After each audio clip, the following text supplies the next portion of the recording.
जय हिंद साथियों, स्वागत है आप सभी का एजुकेशन के एट 6 में। रुक करते हैं एक बार फिर से बिहार की तरफ।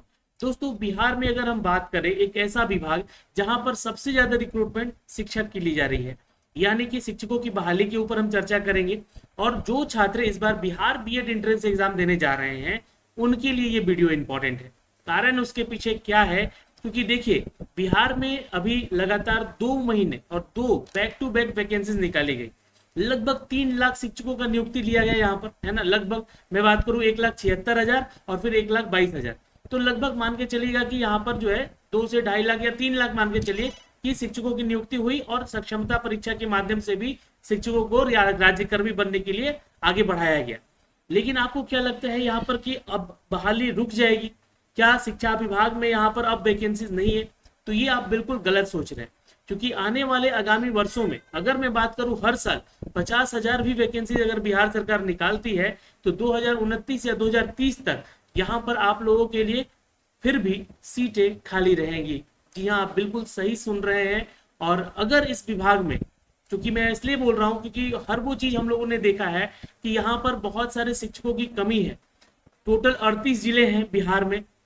38 जिलों में घनत्व ज्यादा है, बिहार की जनसंख्या ज्यादा है, जिसको लेकर यहाँ पर जो है नियोजित लेवल पे शिक्षक कार्य कर रहे थे, या अगर कहें तो कॉन्ट्रैक्ट लेवल पे, यानी कि जो गेस्ट टीचर बन के जो है यहाँ पे शिक्षक काम कर रहे थे, उन सभी को यहाँ पर अब हटाया जा रहा है। जैसा कि आप सभी को जानते हैं, हटाने का मतलब है कि नियोजित शिक्षक को यहाँ पर राज्यकर्मी बनाया जा रहा है। लेकिन बहुत सारा ऐसा तबका है, ऐसा वर्ग है जो कि इसका एग्जाम नहीं देने जा रहा है। अब मैं आपको यहाँ पे बात करूंगा बिहार में शिक्षकों की भर्ती को लेकर।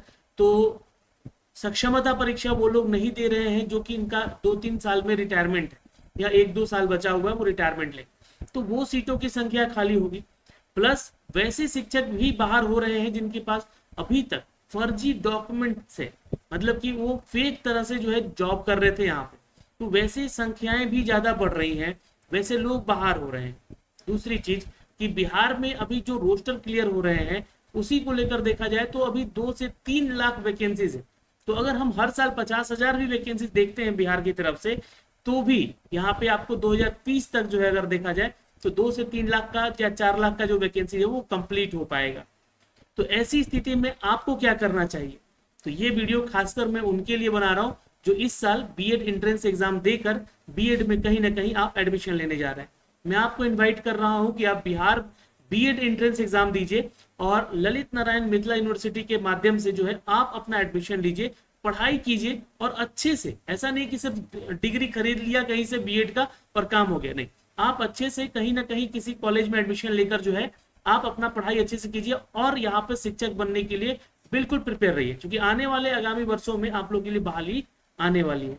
तो ये तो सारी जानकारियां हो गई, लेकिन आज का ये वीडियो इंपॉर्टेंट है उन छात्रों के लिए जो छात्र बिहार के फॉर्म को भरना चाहते हैं, बिहार बीएड सीईटी एग्जाम के फॉर्म को भरना चाहते हैं। तो कौन कौन से उनके पास डॉक्यूमेंट्स होने चाहिए, उन डॉक्यूमेंट्स लिस्ट के बारे में हम चर्चा करेंगे। साथ ही साथ बेस्ट गाइड ई बुक के बारे में हम चर्चा करेंगे। अब ये बेस्ट ई बुक जो आपका गाइड बुक है दोस्तों, ये इंपॉर्टेंट क्यों है, मैं आपको इसके बारे में थोड़ी सी जानकारी दे देना चाहता हूँ कि इसको समझने की कोशिश कीजिएगा। ये कुछ बेस्ट एजुकेटर के द्वारा तैयार किया गया है, जहां पे आपको प्रीवियस ईयर का पेपर भी मिलेगा, कुछ प्रैक्टिस सेट्स मिलेंगे आपको यहाँ पर, और टीचिंग जो ई लर्निंग जो है आपका, है ना, उससे संबंधित भी प्रश्नोत्तर यहाँ पे देखने को मिलेंगे जो कि इन्वायरमेंटल साइंस से संबंधित है। दूसरी चीज यहाँ पे बता दें कि इसमें इंग्लिश का भी प्रैक्टिस सेट आपको दिया गया है, यानी कि बिहार बीएड एंट्रेंस एग्जाम में आने वाले उन सभी प्रश्नों का संग्रह आपको इस ई बुक में मिलेगा। लगभग 4500 प्रश्नों का संग्रह। अब आपको ये मिलेगा कैसे, और इसमें भी आपको जो है डिस्काउंट कैसे मिलेगा?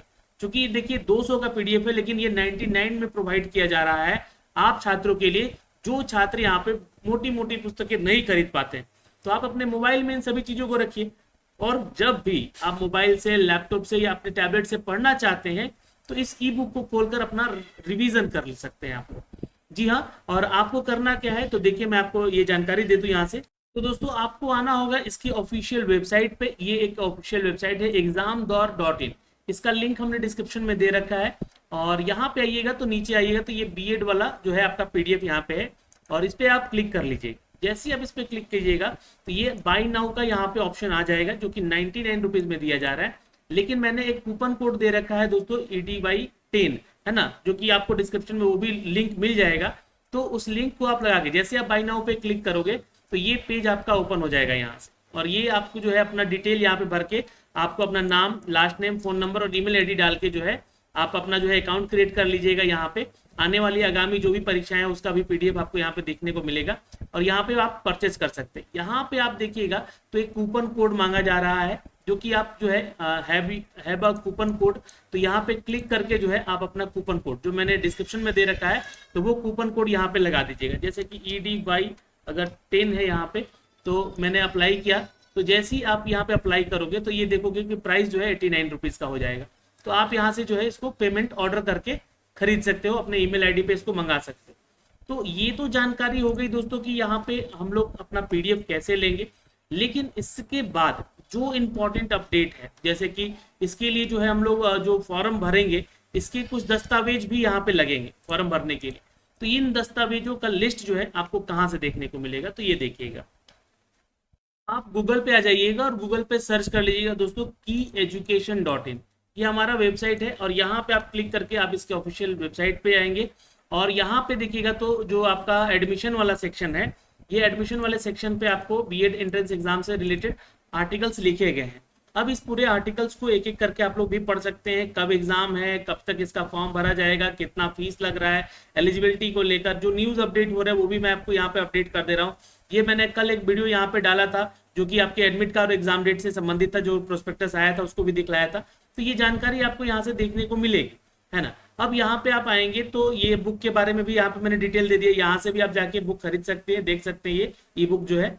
और इसके ऑफिशियल वेबसाइट पे देखिए आपको आना होगा, यहाँ पे क्लिक कर लीजिएगा, ये इसका ऑफिशियल वेबसाइट खुल जाएगा।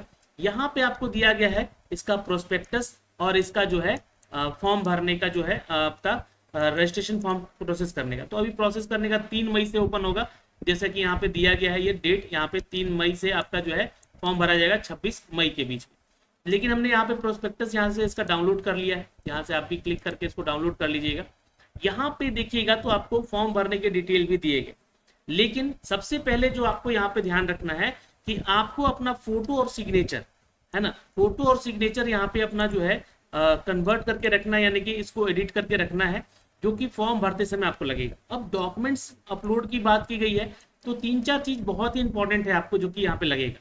एक तो आपका जो भी शैक्षणिक दस्तावेज है, अब शैक्षणिक दस्तावेज में आपका क्या होगा, तो एक आपका हो जाएगा दोस्तों 10th का मार्कशीट।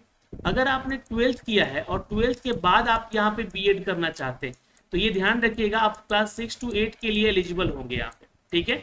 और अगर आपने ग्रेजुएशन कर रखा है तो उसका डॉक्यूमेंट्स लगेगा, इसका मार्कशीट और इसका सर्टिफिकेट, सब कुछ लगेगा यहाँ पर जब आप फॉर्म भरेंगे। तो ये ध्यान रखिए, ग्रेजुएशन का भी आपको जो है मार्कशीट और सर्टिफिकेट यहाँ पे लगेगा।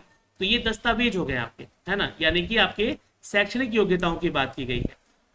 इसके साथ ही आपको जो है आपको अपना जातीय प्रमाण पत्र देना है। अब जातीय प्रमाण पत्र जो है कब का बना होना चाहिए या पुराना होना चाहिए, तो ये चलेगा। तो देखिए अगर आपके पास पुराना है यहाँ पर जाति प्रमाण पत्र तो चलेगा, लेकिन अगर आप ओबीसी या ईबीसी से बिलोंग करते हैं और आपके जो है पास एनसीएल का सर्टिफिकेट जो है यहाँ पर नहीं है, और ये कब का चाहिए एनसीएल, तो ये 1 अप्रैल से लेकर जो है 1 अगस्त के बीच का होना चाहिए, यानी कि इस साल का जो है आपका फाइनेंशियल ईयर का होना चाहिए। क्योंकि एनसीएल क्या है, आपका एक वित्तीय प्रमाण पत्र है, तो ये इसको ध्यान में रखिएगा आप लोग, ठीक है। अब यहाँ पे ये तो हो गया जातीय प्रमाण पत्र, दूसरा चीज, और ये आपका डॉक्यूमेंट्स हो गया। डॉक्यूमेंट्स मैंने आपको 4 चीजें बताई, 10th का मार्कशीट और सर्टिफिकेट, और फिर उसके बाद 12th का मार्कशीट और सर्टिफिकेट, और उसके बाद ग्रेजुएशन का मार्कशीट और सर्टिफिकेट। ये आपको 3 चीज जो है यहाँ पे ये तीनों का लेना है। और चौथा जो है आपको अपना कोई एक ऐसा डॉक्यूमेंट्स जो कि आपके प्रमाण पत्र, यानी कि जो आपका जो है पहचान पत्र हो, जैसे कि आपका ड्राइविंग लाइसेंस हो गया, या फिर आपका आधार कार्ड हो गया, या पैन कार्ड हो गया, वैसी चीजें आपको रखनी है, ठीक है। यहाँ पे देखिएगा तो फॉर्म भरते समय जो है यहाँ पे सारे वो डॉक्यूमेंट्स मांगे जा रहे हैं, देखिएगा। तो ये सारे डॉक्यूमेंट्स की जानकारी यहाँ से ली गई है। तो जाति प्रमाण पत्र आपको लेना होगा, और अगर आप दिव्यांग कैटेगरी से आते हैं तो भी आपको प्रमाण पत्र देना होगा। अगर आप एक सर्विसमैन में हैं तो भी आपको ये प्रमाण पत्र यहाँ पे अपलोड करना होगा। अब एक सर्विसमैन में आपको ध्यान रखिएगा यहाँ पे क्या मांगा गया है, तो पीपीए जो है आपका होता है ना, जैसे कि आप जो अपना डॉक्यूमेंट्स जो फाइनल मिलता है आपको, एक पीपीएफ बुक मिलता है आपको, वो बुक का एक स्क्रीनशॉट आपको लगाना होगा अगर आप एक सर्विसमैन में। तो ये चीजें हैं अगर आप यहाँ पे अपलोड करना चाहते हैं। तो अब आगे देखिए, जब आप फॉर्म भरेंगे तो उसके प्रोसेस को दिया गया है, लेकिन फॉर्म भर के मैं आपको 3 तारीख को भी दिखलाऊंगा कि फॉर्म को कैसे भरना है, कैसे प्रिंट करना है, और फिर कॉलेज का लिस्ट भी दिया गया है। तो कॉलेज का लिस्ट भी जानकारी मैं आपको दूंगा कि कहाँ से मिलेगा। तो आप वैसे जाकर हमारे इस ऑफिशियल वेबसाइट से जो है देख सकते हैं, मैंने यहाँ पे उसकी जानकारी भी दे रखी है ना। यहाँ पे आपको कॉलेज के जो है लिस्ट मिलेंगे, जो इंपॉर्टेंट कॉलेज के लिस्ट है, ठीक है। जहाँ पे ये यूनिवर्सिटी के नाम है, बिहार में जितने भी यूनिवर्सिटी हैं, और ये यूनिवर्सिटी जितने भी हैं आपको बता दें कि उनके कॉलेज कितने हैं इसकी जानकारी दी गई है, और सीटों की संख्या उसमें कितनी है ये जानकारी दी गई। तो यहाँ से भी आप बीएड कर सकते हैं। लेकिन ललित नारायण मिथिला यूनिवर्सिटी दरभंगा से ये सारा अपडेट है। और यहाँ पर जो अगर देखें तो टोटल 3775 जो 3750 सीट है 33 कॉलेज के अंदर है, और ये सारे टॉप कॉलेज जो है इसमें आते हैं। ये आपके लिए बेस्ट ऑप्शन होगा, ये भी मैं आपको बता दूं। तो ये टाइम टू टाइम आपका कवर भी कर रहा है, ये इसलिए मैं बोल रहा हूँ। पटना विश्वविद्यालय से भी आप कर सकते हैं, ये जानकारी है यहाँ पे सारी यूनिवर्सिटीज की और उनके कॉलेजेस की। तो यहाँ पे अगर देखें तो 36,000 लगभग सीट खाली है ना। हर साल की भांति इस बार भी यहाँ पे 36,000 सीट पे आप जो है एडमिशन अपना ले सकते हैं। तो ये जानकारी आपको यहाँ से आके पढ़नी होगी, और इसके बारे में आपको मैंने सारा डिटेल भी वैसे बता ही दिया है। फिर भी अगर आपके कोई डाउट है यहाँ पे सभी चीजों में लेकर, डॉक्यूमेंट्स में लेकर खासकर, तो एक बार कमेंट करके जरूर बताइएगा।